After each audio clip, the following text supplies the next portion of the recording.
Yay mövsümündə uşaqların ən çox əziyyət çəkdiyi bağırsaq infeksiyalarıdır.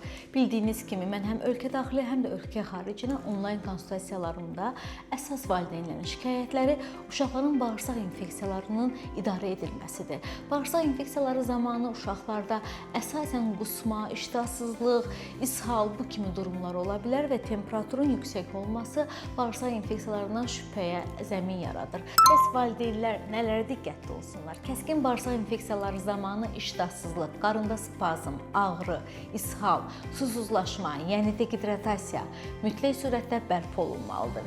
Temperaturun yüksəkliyi isə həkim nəzarəti ilə idarə edilməlidir. Bəzən idarə edilə bilməyən yüksək hərarətdə mütləq surətdə xəstəxana şəraitinə yatızdırılıb müalicə verilməlidir. Unutmayaq, kəskin bağırsaq infeksiyaları düzgün müalicə edilməzsə uşağın inkişafına mənfi təsir göstərə bilər, uzun zamanlı müalicə tələb edilə bilər.